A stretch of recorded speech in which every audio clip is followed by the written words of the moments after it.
A stomach bug, gallstones, or liver trouble. That is what Michael Armishaw's family first thought might explain the stomach pain and sickness he began experiencing. But within months, the 43-year-old from Nottinghamshire had been diagnosed with stage 4 pancreatic cancer, and on April 26, 2026, his family publicly shared that he had died. On late summer and September 2025 public timelines, Michael, also known as Mickey, began feeling unwell with symptoms that did not immediately point to something so serious. His sister, Claire Armishaw, later said the family first believed it could be a stomach bug, gallstones, or another issue connected to his liver. After the symptoms continued and became worse, Michael sought medical help, and early concern reportedly centered on gallstones. Before we continue, please subscribe, like, and share to support Starline Daily for more verified human interest updates, health awareness stories, and trending public timelines told with care.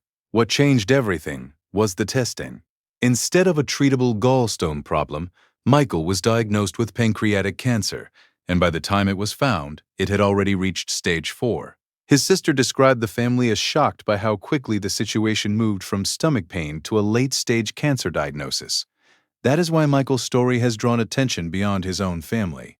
Pancreatic cancer is often difficult to recognize early because symptoms may be absent, subtle, or similar to more common digestive problems. Health guidance lists possible symptoms, including feeling sick, changes in bowel habits, pain in the upper tummy or back, indigestion, loss of appetite, unexplained weight loss, and jaundice. Those symptoms do not automatically mean cancer, but medical guidance stresses that symptoms that change, worsen, or do not feel normal should be checked. For Michael's family, the diagnosis came after another painful loss.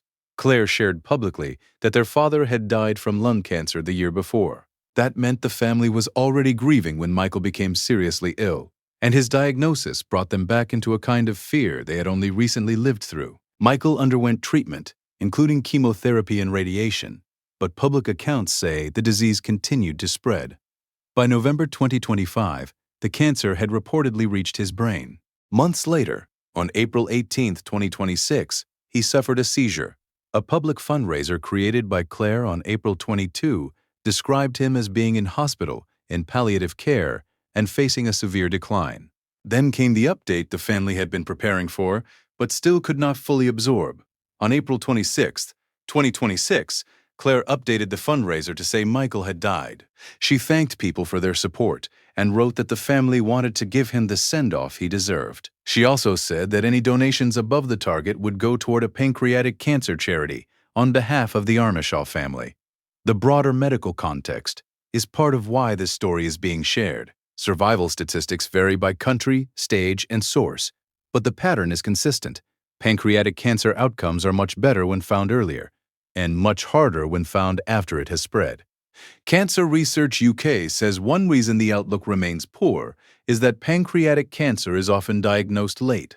American Cancer Society data lists the 5-year relative survival rate at 44% when pancreatic cancer is localized, but much lower when it is distant. Those numbers are not predictions for any one person. They are population statistics, and every patient's situation is different. But in Michael's case, the public timeline shows how quickly an ordinary-seeming symptom became a late-stage diagnosis, treatment, palliative care, and then a family's final update. As of the latest public information, Michael Armishaw died on April 26, 2026, after stage 4 pancreatic cancer. His family's fundraiser remains public, and the larger unresolved question his story leaves behind is the same one many pancreatic cancer families raise. How can more cases be recognized earlier before symptoms become impossible to ignore? Thank you for watching and for supporting Starline Daily. Our thoughts remain with Michael's family as they continue honoring his life and raising awareness around a disease that too often stays hidden until late.